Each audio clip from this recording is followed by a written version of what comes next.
রামিসা আর জিশান সবই সমান, দর্শন ছোট হয় না বড় হয় না, সবই সমান। কালকে আমি বুঝিনি আসলে তারা কি দর্শনের পক্ষে কথা বলেছে না বিপক্ষে কথা বলেছে। আমাদের মাননীয় বিরোধী দলীয় নেতা জামায়াত ইসলামের সম্মানিত আমির সাহেব একটা স্ট্যাটাস দিয়ে বলেছিলেন জিশান নিখোঁজ হওয়ার 19 ঘন্টা পার হয়ে গেল, সরকার এখনো উদ্ধার করতে পারেনি, কি করছে? তো সেজন্য 19 ঘন্টা পার হওয়ার পরে মাননীয় স্পিকার সরকার কি করেছে সেই বয়ানটা দিয়েছিলাম। এইটা সরকারের পক্ষে দায়িত্ব। এখন কালকে আমি বুঝিনি আসলে তারা কি দর্শনের পক্ষে কথা বলেছে না বিপক্ষে কথা বলেছে।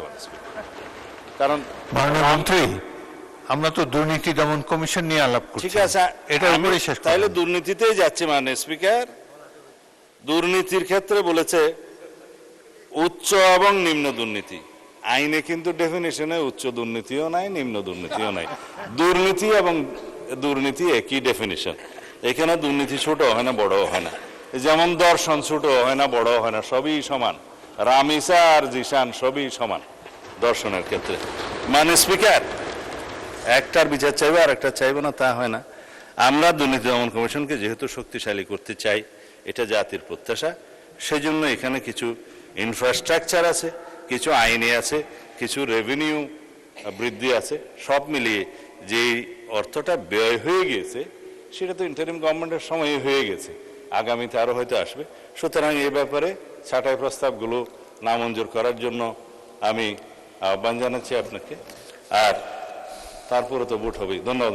ধন্যবাদ মাননীয় মন্ত্রী। সংসদের সামনে প্রশ্ন হচ্ছে মাননীয় সদস্য বেগম রুমিন ফারহানা ও মোহাম্মদ শফিকুল ইসলামের ছাঁটাই প্রস্তাবগুলো গ্রহণ করা হোক।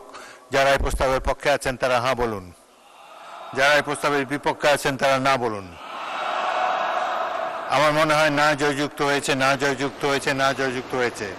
সংসদের সামনে প্রশ্ন হচ্ছে মাননীয় প্রধানমন্ত্রীর পক্ষে মাননীয় স্বরাষ্ট্রমন্ত্রী সালাউদ্দিন আহমদের প্রস্তাব মতো দুর্নীতি দমন কমিশন খাতে মহামান্য রাষ্ট্রপতিকে অনধিক 20 কোটি 79 লক্ষ টাকা মঞ্জুর করা হোক। যারা এই প্রস্তাবের পক্ষে আছেন তারা হ্যাঁ বলুন, যারা এই প্রস্তাবের বিপক্ষে আছেন তারা না বলুন।